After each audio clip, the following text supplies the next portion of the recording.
Bonjour, mon nom est Jean Béliveau et c'est le 13 août 2026. Et j'ai ce petit discours-là pour vous. C'est au sujet de... le titre, c'est Vers un magnificisme pleinement rationnel. Une philosophie spirituelle de liberté, de sagesse et d'espérance. Je viens aujourd'hui vous présenter une œuvre qui est profondément personnelle, mais que je choisis d'offrir à l'humanité.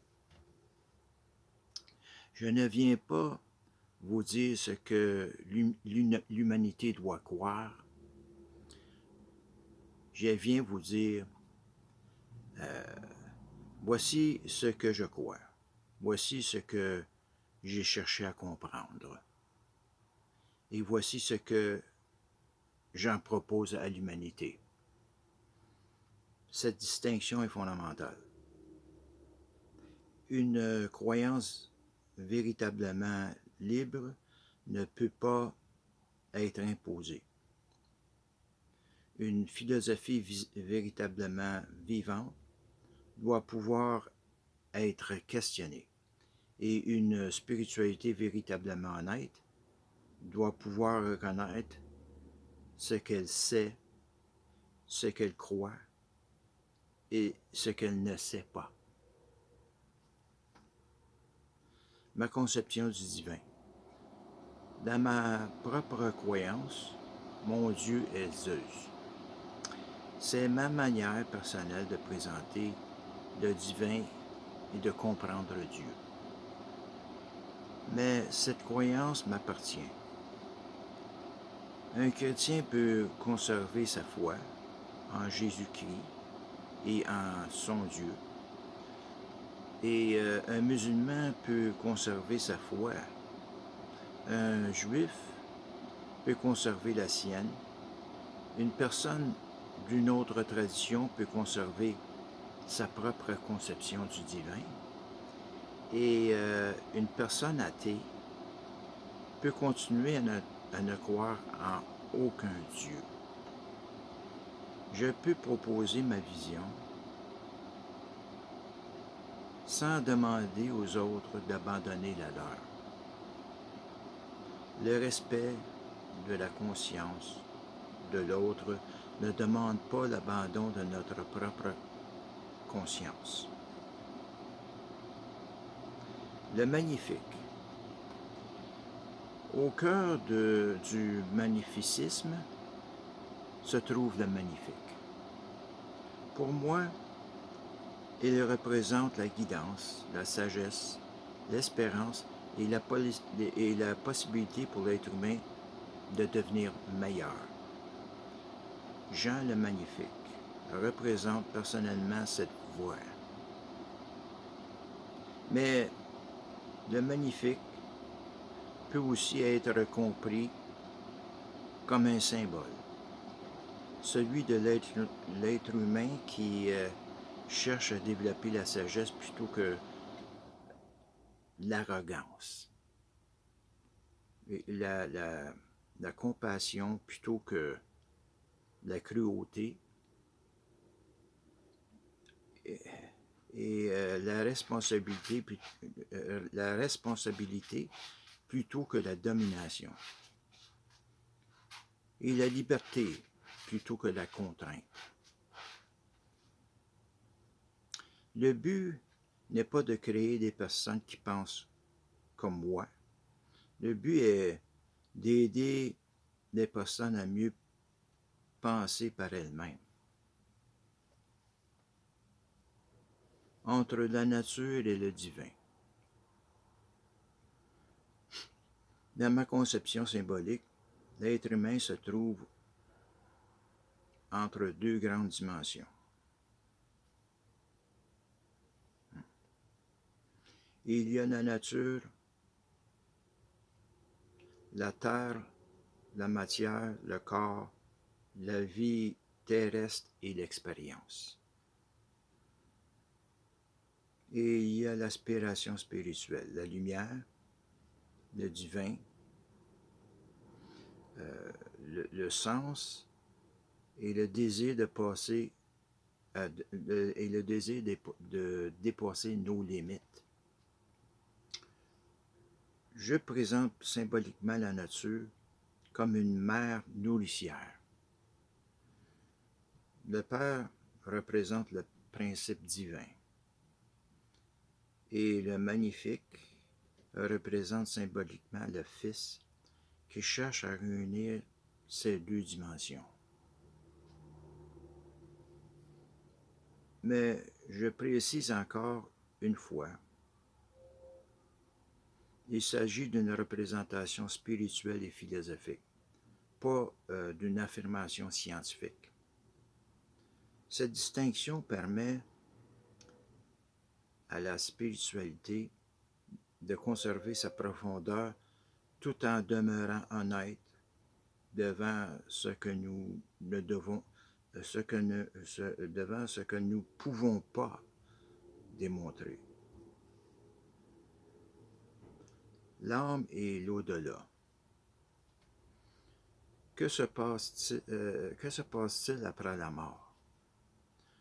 Je ne prétends pas connaître scientifiquement la réponse. Certains croient au paradis, d'autres à la réincarnation, d'autres à une lumière ou à une autre dimension. D'autres espèrent retrouver leurs proches ou rejoindre Dieu. Et certains ne croient à aucune expérience après la mort. Le magnificisme peut laisser une place à ces différentes possibilités. Pour moi, l'essentiel est peut-être plus simple.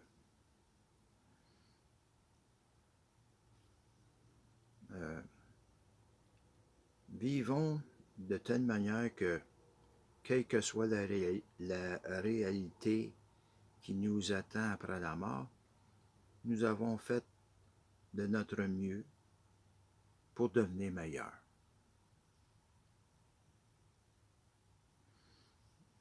Le salut et le jugement. Le salut peut être compris comme la progression de l'âme vers la lumière, vers Dieu et vers la paix ou vers une autre forme d'accomplissement. Le paradis peut représenter l'espérance. Et l'enfer peut être compris pour ceux qui l'acceptent ainsi comme une conséquence, une purification ou une expérience qui nous oblige à comprendre ce qui nous manque encore. Je ne prétends pas connaître la mécanique de l'au-delà, mais je crois que notre conscience joue déjà un rôle important. Nous pouvons être juges par les autres. Non, nous pouvons être jugés par les autres, par la société, par notre conception de Dieu. Mais nous devons aussi nous regarder nous-mêmes. Avons-nous été justes? Avons-nous fait du mal? Avons-nous réparé nos erreurs? Et avons-nous essayé de devenir meilleurs? Notre conscience est peut-être le premier tribunal auquel nous devons répondre. La raison protège la spiritualité.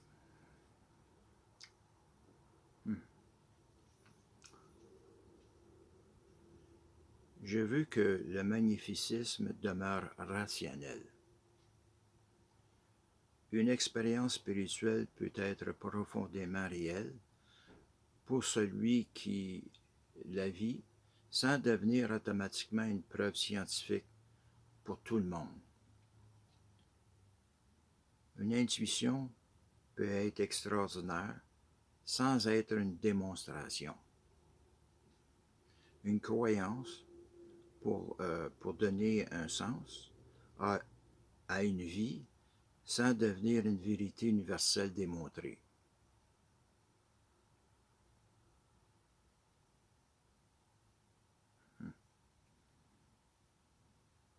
C'est pourquoi je veux pouvoir dire, voici mon expérience, voici mon interprétation, et voici ma croyance. Et laisser à chacun la liberté de décider ce qu'il en pense.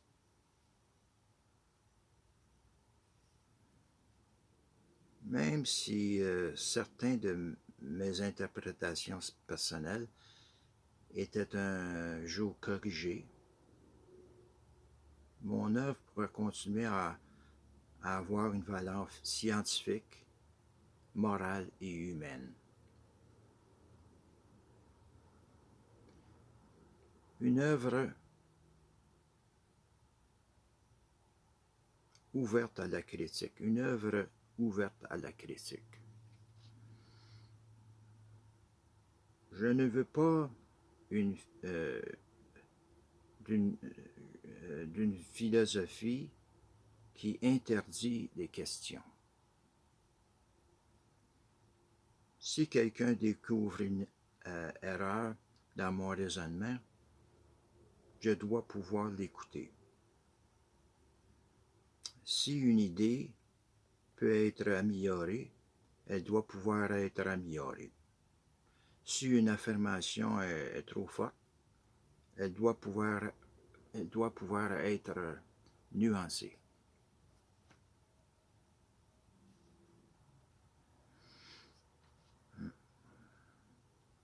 La critique honnête n'est pas l'ennemi d'une œuvre. Elle peut être l'un de ses instruments de maturation. Une œuvre qui peut jamais être questionnée devient dogmatique. Une œuvre qui accepte les questions peut continuer à évoluer.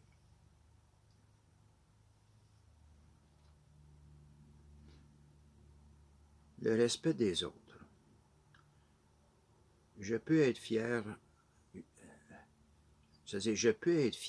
de mon œuvre sans prétendre qu'elle est supérieure à toutes les autres. Je peux parler de Zeus sans demander à tout le monde de croire en Zeus. Je peux parler du magnificisme sans demander à tout le monde de devenir des magnificents. Et peut-être fier, et je peux être fier de mon héritage culturel et spirituel, tout en respectant celui des autres peuples et des autres traditions.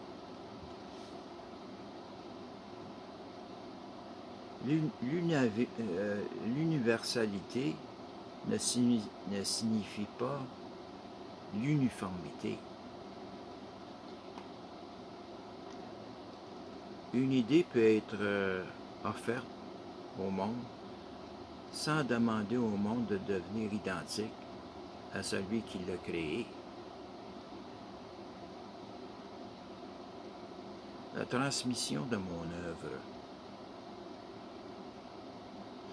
Je souhaite que mon œuvre puisse être transmise après moi.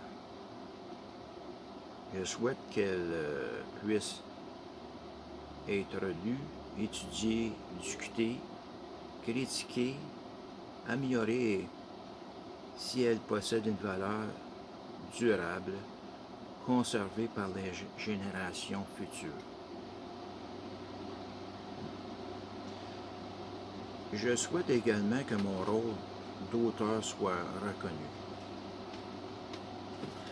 Reconnaître l'auteur ne signifie pas dire que son œuvre est supérieure aux autres. Cela signifie simplement reconnaître son histoire. Une œuvre peut devenir universelle tout en ayant un auteur particulier. Ma limite, je respecterai le désaccord, je respecterai la critique, je respecterai même le rejet de mes idées, mais je demanderai en retour que mes paroles soient représentées honnêtement. On peut combattre une idée sans déformer celui qui la porte.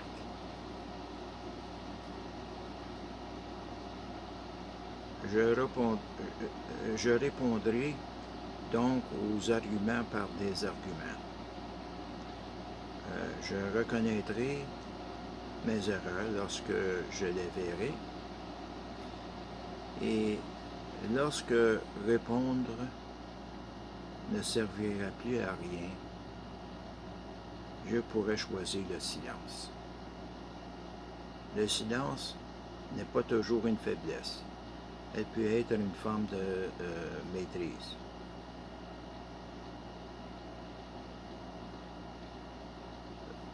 Ce que je propose à l'humanité.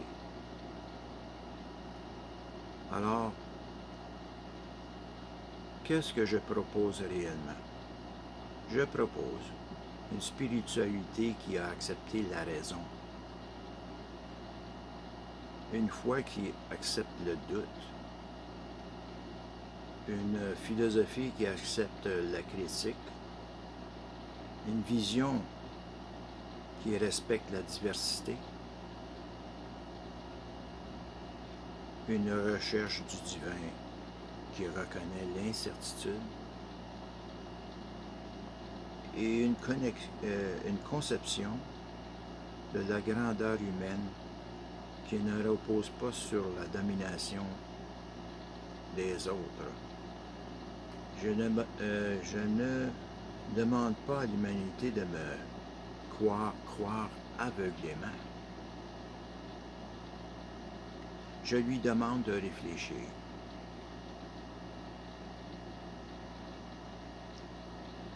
Conclusion. Une œuvre offerte, jamais imposée. Lorsque ma vie serait terminée, ce ne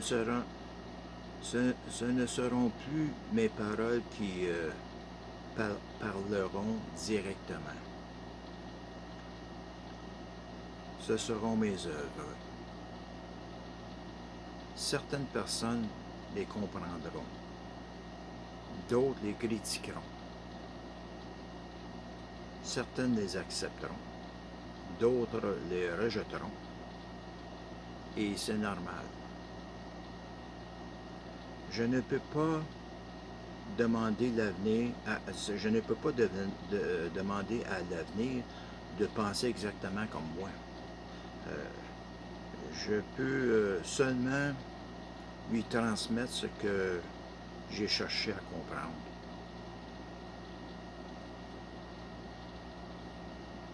Voici ce que je crois. Voici ce que j'ai vécu. Voici ce que j'ai construit. Et voici ce que je propose à l'humanité. Pas une obligation, pas une vérité imposée, pas une domination, une proposition. Une proposition spirituelle, une proposition philosophique et une proposition humaine.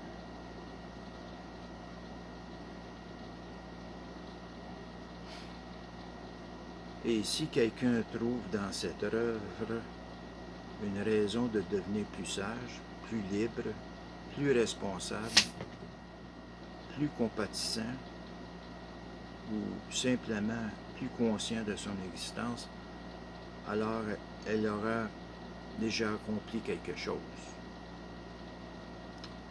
Car le véritable héritage d'une philosophie n'est pas le nombre de personnes qui lui obéissent, c'est le nombre de consciences qu'elle aide à réfléchir. Alors, le magnificisme doit avoir une ambition, que ce soit... Alors, ouais, si le magnificisme doit avoir une ambition, que ce soit celle-ci.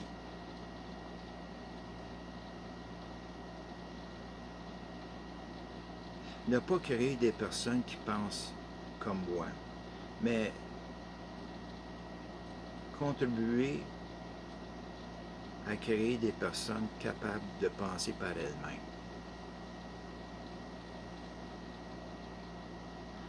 Car la véritable grandeur spirituelle ne consiste peut-être pas à posséder toutes les réponses. Elle consiste à avoir le courage de continuer à chercher avec la raison, avec la liberté, avec l'humilité et avec l'espérance. Et avec cette conviction,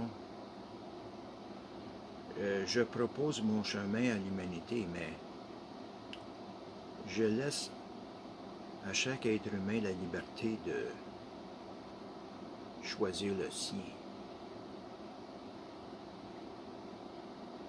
Et c'est tout. À la prochaine.